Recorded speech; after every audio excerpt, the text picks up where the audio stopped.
শুরু থেকেই বেছে কাজ করেন, তাই হয়তো কেরিয়ারের 13 বছরের মাথায় এসে এই প্রথম তিনি ওয়েব সিরিজে অভিনয় করলেন। বাসব দত্তা চট্টোপাধ্যায়কে এবার দেখা যাবে শক্তি রূপেণও ওয়েব সিরিজে। সিরিয়াল এবং সিনেমায় নিয়মিত কাজ করেন বাসব দত্তা। প্রথম ওয়েব সিরিজে রাজি হওয়ার নেপথ্যের কারণ কি? অভিনেত্রী হেসে বলেন, গল্প এবং চরিত্র পছন্দ হয়েছিল। এর আগেও প্রতিবাদী চরিত্রে অভিনয় করেছি, কিন্তু দময়ন্তী চরিত্রটা একটু আলাদা। বাসব দত্তা বলেন, চরিত্রটা আমার কাছে খুবই গুরুত্বপূর্ণ। ছোট চরিত্র হলেও আমার সমস্যা নেই, কিন্তু সেটা যেন মানুষের মনে দাগ কাটতে পারে সেদিকে খেয়াল রাখার চেষ্টা করি।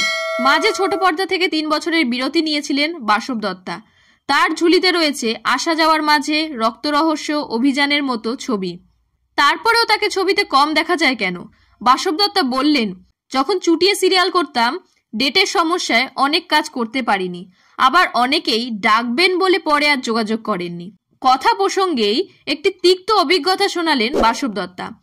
একবার ইন্ডাস্ট্রির এক প্রথম সারির পরিচালক তার থেকে 10 দিনের সময় চেয়েছিলেন।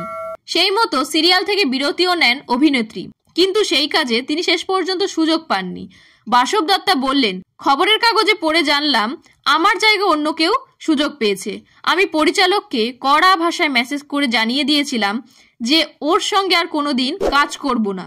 টলিপাড়ায় শিল্পীকে না জানিয়ে তার পরিবর্তে অন্য কাউকে নেওয়ার প্রবণতা বেশি বলেই মনে করেন বাসব দত্তা। মুম্বাইয়ের প্রচুর কাজের অডিশন দিই, কিন্তু নির্বাচিত না হলে বা অন্য কাউকে নিলে ওরা কিন্তু সেটা জানিয়ে দেন, কিন্তু ডেট নিয়ে তাকে ঝুলিয়ে রাখা অসভ্যতাই বলে মনে হয়। আর এখানে সেটা খুব বেশি হয়।